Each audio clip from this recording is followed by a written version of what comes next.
this morning I had a hard-boiled egg from Marigold. So she is a very good producing chicken. So I like. Not that. like I like the that she's got a the name. brand Marigold. no, good. it's my chicken awesome. Marigold. You should say KWL, smooth. I mean, I'm jazz. gonna, wanna hear Jared. I'm definitely Jared's going to talk voice. about Say how it. good your voice is. We're gonna Yeah. suck compared Can you to say Jared. that? KWL, cool jazz. Like, I feel like you could be like a jazz DJ. No. Sunday, I am- Sunday. Chills, thrills, and spills with Jared Smethers. I'm 100% going to turn like bright red. Like, I'm not used to this. This is that not was good. too good. That was pretty solid. Yeah, that used to be like, I lived by Texas Motor Speedway growing up, and so they literally, that was a commercial that would come on like every day. Sunday, chills, thrills, and spills at Texas Motor Speedway. There's always the like getting ready to go on NASCAR, the boogity boogity boogity, let's go racing. Can you imagine like an easier job than being like, oh yeah, you just were born with a great voice. Just talking to this. That's it. I found our next VO guy, actually. I have two options. It's a father-son, Oh. and the son is really good, and the dad might be better. Like Sam Elliott voice, or what kind of voice are we thinking here? Just like a Jared voice, just like a really good voice. It's good deep unique. voice. Stephen Piker. Next time you hear him talk, you're going to be like, Who's that? he leads worship at church pretty often. Oh, okay. I wasn't sure of his name. His dad is Eddie, and Eddie's got a darn good voice. Eddie Vedder? Eddie Piker. Yeah, I've been holding that in my back pocket. He's leading worship at your church. I'm switching churches. It's like Fergie, Jesus. You levitated off the ground. I got a pretty high level for Eddie Vedder too. Anywho, maybe we Is anybody not ready? get this dog and pony show on the road. You did the clappy board? The We're clappy good board there? has been clappied. Okay. Got a red light over there. Got a red light. We are recording. I had a hobby too. Mine happened to be guns and ballistics, and I studied guns and ballistics as much as I could, and I wrote an article about high velocity. So out of all my years working at Weatherby, the last 5 have been some of the most exciting. Working with Adam, with him running the company. And to think that I get the opportunity of carrying on my grandfather's legacy 75 years later here in Sheridan, Wyoming, I mean, it really is a dream come true. Oh, I'm home. Thank God I'm home. On Our Mark, the Weatherby Podcast.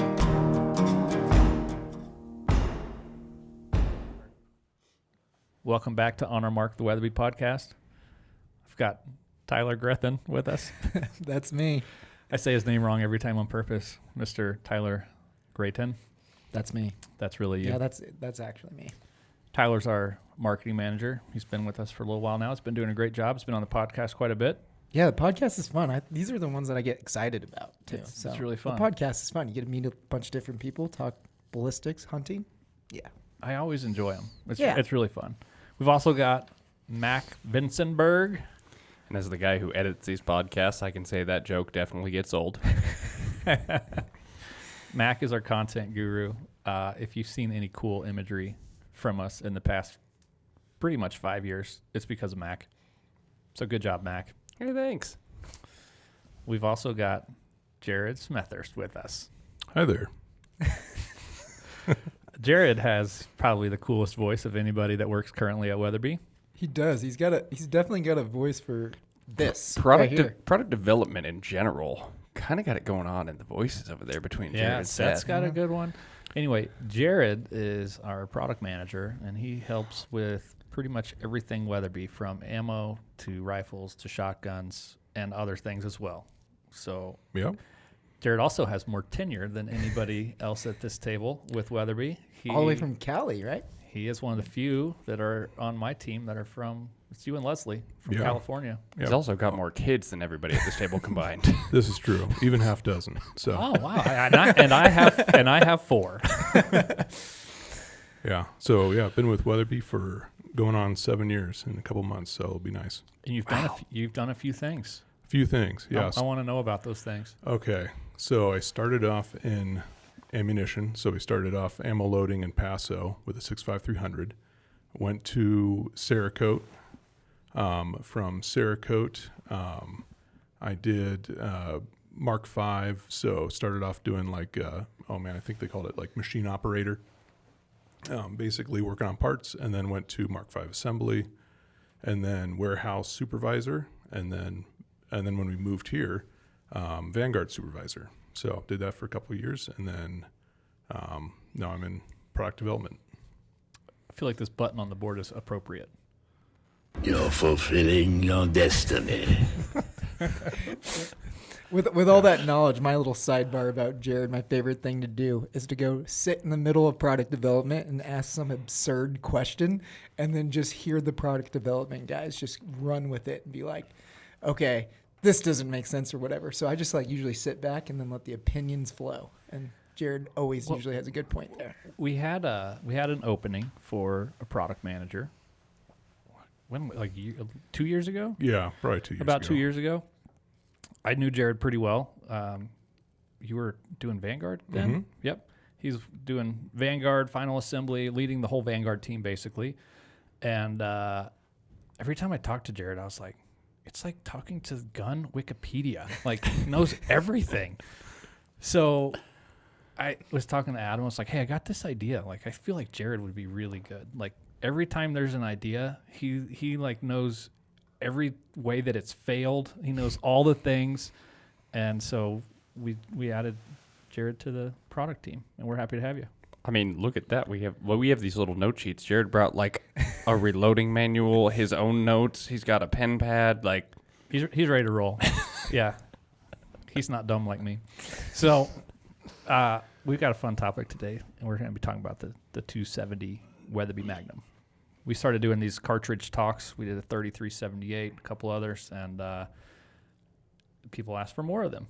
So here we are with more of them. It's like overwhelming. Like people like in our inbox on our our marketing emails, like, yeah, do this one next or do that one next. So we got to be gentle with them. We got 16. We got now, 16. So like, yeah, we can't. We don't want to blow them all too fast, but it's all right. Mac, you are currently, I would say, the de facto historian because of your work on the 75th anniversary video and all the research that you did. So would you give us just a little history of the 270 Weatherby? I would love to. And we actually coined a term right before this podcast starts. So we got called OG3. So we've got the 270, the 257, and the 300 Weatherby, which if you guys listen to our stuff or see our stuff, those are really the first three cartridges that Roy commercially launched. There was another one in there. Bonus factoid for you. Comment if you know it. But the 270 actually was the first of those three that Roy developed and sort of wildcatted. Yeah. So out of those three, it was developed in 1943, released in 1945, and it was the fastest 277 for, I'm bad at math, but what's 1945 to 2021? That'd be a lot. A lot of years. Many years. Many years. 76 years. Very, very fast cartridge for a very, very long time. Held the crown. It actually, anecdotal, is the favorite cartridge. So if you know Roy, the favorite cartridge of Roy was the 257. Ed Weatherby, I've heard him say, was the 270 was his favorite, and he kind of joked he just had to pick a bigger one than his dad picked. So makes sense. And then so that cartridge, like we said, it was the fastest for a time, and really, like Jared, you probably could throw in some there that you'd know as well. But I was doing a little research, so what we really had before that was in 1925. There was the 270 Winchester, and that was like the big 270. I don't know if there was a ton else that was around there to compete in that until the 2000s when a couple others came out. No, yeah. So the 270 Win is a great cartridge, but and it's basically made by taking a 30-06, necking it down to 27 caliber, and that was that one. That's been a huge. That's probably in the top couple cartridges of hunting cartridges for the last almost 100 years now. Yeah, it's almost 100. It's 100 years old in 2 years. So yeah, still to this day, the 270 Win is pretty popular in our Vanguard line. We ship a lot of 270 Wins. Mm-hmm. Yeah, good cartridge. So basically, it's by necking it down to a 27, you're basically you're going to push it a little bit faster. You are gaining a little bit of better ballistic coefficient than the previous cartridges at the time. So, oh man, what's the famous writer? I can't believe I'm blanking on this, but the famous writer, and that was his favorite cartridge. Wrote about it a ton. It'll come to me. Yep, there's a couple famous I writers. was like, how old are we talking? As soon as you say it, I'm going to know it. I know. It's all good. I forgot. But and there's just not a lot of 27 caliber stuff out there. So, the 270 Wind basically dominated. And then when it came to velocity, when the Weatherby came around, there's nothing that touched it basically for a very long time. So ballistically, how do we compare the 270 Wind? 270 Win is, it's basically, it's between a 25-06 and a 30-06, but diameter-wise, it's instead of like a 7 millimeters, a 284 caliber, it's just a 277. So it just sits right in between a 6.5 and a 7 millimeter in size. Sure. So, and we're about 325 feet per second faster on a 140 grain bullet versus a 270 Wind. Mm-hmm. Yeah. Yep. That's substantial. That's worth the price of admission there. Like, yeah. So if you look at the cartridges side by side, the first few cartridges that Roy made, so the 300 is actually, substantially longer. It's the same length as a 300 H&H, and then he actually not only necked it down, but shortened the case, and that's because of like powder at the time. You're basically, if you would have taken a 300 Weatherby case and necked it down to 27, you would have basically wasted a lot of room in that case just because the powders were so quick burning. So, good point. People don't really think about gunpowders as a slow burning thing, but probably most of the people that listen to this podcast know, but Magnum rifle powders are very slow burning powders, especially compared to like pistol powders that are slow being a relative term. Slow being a relative term, correct. Yeah. But if you mess up and you put the same amount of powder, like say tight group, in place of I'm trying to think what powder we would use for 27, but there's a lot. There's a good range in there that you could use. There's like a reloader 26 or something in there, 24. The tight group's going to burn so much faster, and you're going to have you'd have serious a stick issues. of dynamite. Disclaimer: do not do that. Yeah. So, Tyler, give me some specs on the 27 270 Weatherby. Yeah, so it's capable of 3,400 feet per second with a 130 grain bullet. It's got 82 grains of capacity.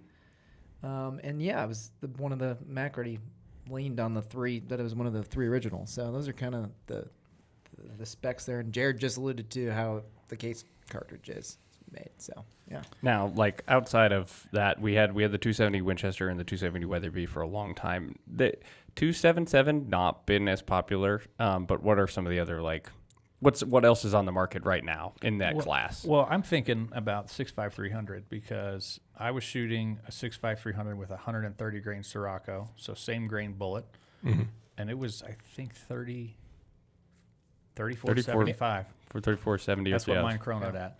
So like we're right up there. The 270 isn't as far as Weatherby cartridges go, like a fairly efficient cartridge, for what you're getting out of it. With like 15% less powder. Yeah. Yeah. And Keaton would have been great on this podcast. He actually shoots the 270, so our ballistician I do a lot of hunting with. He's taken several elk with a sort of custom 270 Weatherby that he built on a Mark V action, and he has yet to see one take a step.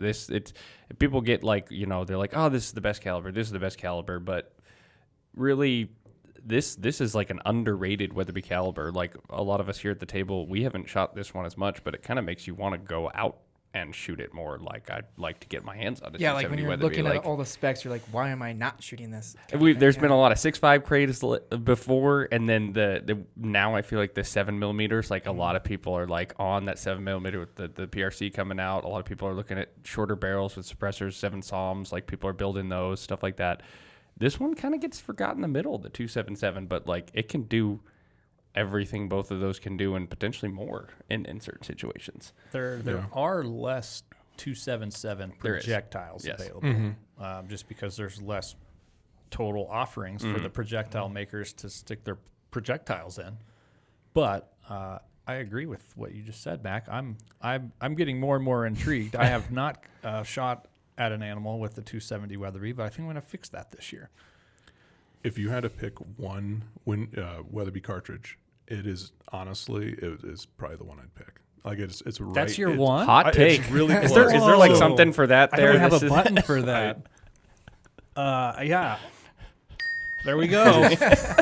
If you had to just pick one and you had to use it for everything, I mean, like When all you the way, say everything, I mean, if you're talking, are like you getting- everything? If you said a moose and a moose and a brown bear, you're talking everything. okay, well, I don't know. I'm not planning on a brown bear hunt, but it is one of the most well balanced cartridges that we have. Like the 257, king of speed, super flat shooting. If you look at energy though, and like how that carries at distance, It fizzles out at distance. The 300, if you're like thinking of like this is your one cartridge, and I'm gonna give that to like my 14-year-old son to shoot, like it would probably beat him up a bit. The 270 is honestly a really good middle of the road. I've never thought about it like That's that, fair. Jared. If you, You just got invited back to another podcast. Two more if you're lucky. I like it. That's the closest sound that I could think of. There's not a good one on here for that. That was a bold statement, and I think there's some merit to what you're saying there.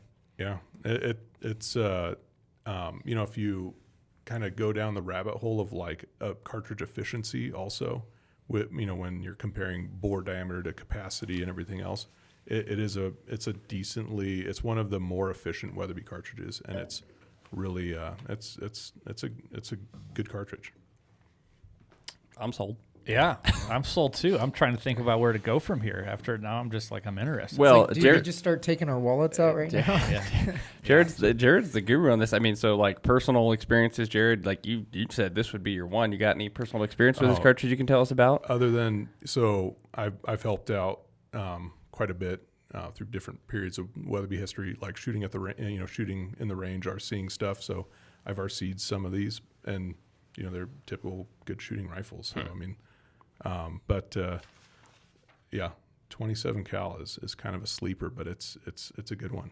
So I see you pulling out your papers. You got some comps here, I think, for some current cartridges. So probably the one, and in case anyone out there is listening and doesn't know, a 6.8 is the same caliber as a 270. So if you say they're same bullet, 6.8 Western. Well, 6.8 Western or 6.8 SPC. It's a 277. 277. Mm-hmm. So same bullet. So that's kind of the new one right now is 6.8 Western, and which were faster then. Substantially. Yeah. But it's kind of it's a whole different. It is a different ball game. They're going. It's with a different ball game. bullet. So what the game is that they're saying, okay, well, instead of shooting a 140 grain bullet, we're going to shoot like a 175 grain bullet, and it's just going to go a lot slower, but the ballistic coefficient is going to carry it farther. So, but if you look at the numbers, if you go off like say elk hunting, right, that's 1,800 foot-pounds of energy, roughly. They say the minimum 1,200 feet per second. Nope, 1,800 feet per second. Second, 1,200 foot-pounds. 1,200 foot-pounds of kinetic energy. I kind of went off like, okay. Yep. That's what we've talked about before as kind of our baseline is you need, most of the projectile manufacturers talk about you need 1,800 feet per second on the low side for the bullet to open properly. Up. And then the subjective part after that is the energy. How much do you really need? I would cite Mark Thompson. Shout out. He says that you need 1,200 foot-pounds of kinetic energy, and I can't say he's right or wrong, so I'm going to go with it. okay. He knows a bit about ballistics. Yeah, he's seen some stuff. Gotcha. So, if you go off that, basically, you're shooting a 270 Weatherby. You're going to be reaching out to about 8 800 yards before you hit that threshold. With what? With what weighing bullet? 140 grain. So Right on. And that, I mean, that's also shooting at 4,000 foot. If you're shooting at, I don't know, elk on the beach, which is probably not, You might not get as far. You're not going to get as far, but there's probably less elk there. Density of altitude comes into play there for sure. But still, that's further than most guys ever need to or will ever have to shoot or should be shooting for a lot of guys at live game. It's one thing to shoot a steel, but 800 yards is a long ways off. Oh, I mean, and that's kind of the thing where it's like, how much farther do you really want to shoot at an elk? So that's pretty. I take all my elk at 1,200 yards, 6.5 Creedmoor. No, you don't. I don't know who that was, but you don't do that. Our bullet offerings in the 270 Weatherby, we load a 130 TTSX, a 140 AccuBond, a 140 ballistic tip, a 150 partition, and a 130 interlock. I will say we've had a hard time getting some of the projectiles that begin with N and end with Osler. Yes, that's the ones. Yeah, so we are probably looking at adding some additional projectiles across the entire range because we've just had a really hard time getting projectiles from the aforementioned company, who I'm not throwing under the bus fully. Scooting towards the wheels. Yeah, maybe scooting towards the wheels. But yeah, Nosler, if you're listening to this, if you could send us some bullets, that'd be great.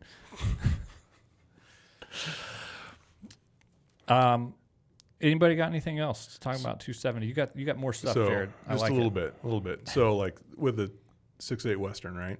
So if you look at like starting velocity and you're looking at like 2,800 feet per second, like to Muzzle start velocity. off muzzle velocity. So like substantially less. 600 feet per second different, if I did my math good. Yeah. Well, yeah. And it's shooting a heavier bullet. Which, in mostly, the interest of but- fairness, it's shooting a heavier Well, bullet. that's the whole idea around Yeah. the 6.8.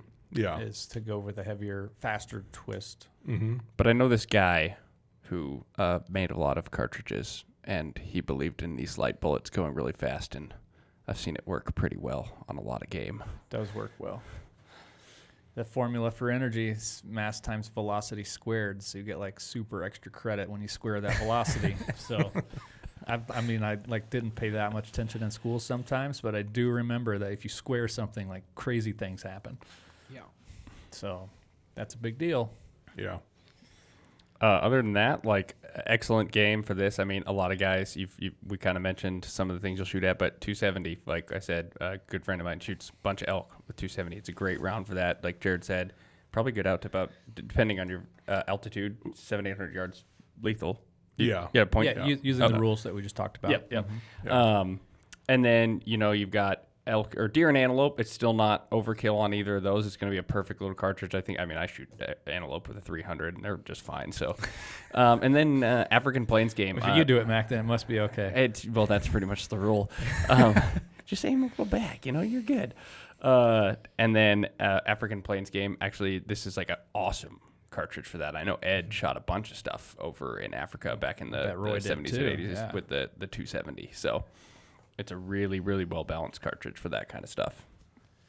Well, if you don't have one already, you probably should get a 270 Weatherby Mag to play with and check it out. If you do, we want to hear about it. Send us an email to onourmark@weatherby.com. We'd love to hear about it. Maybe we'll even talk about you. Thanks. I don't know how to end it today. I lost it there, but just keep it rolling. And Mac, you can make fun of me for not ending it very well. Maybe ending with you were saying like maybe we'll give you a shout out. There's a gentleman who says he listens to us in the tractor and does a bunch of farming. So shout out to that guy who emailed him to us. Hey, we got an email. We did. Thank you.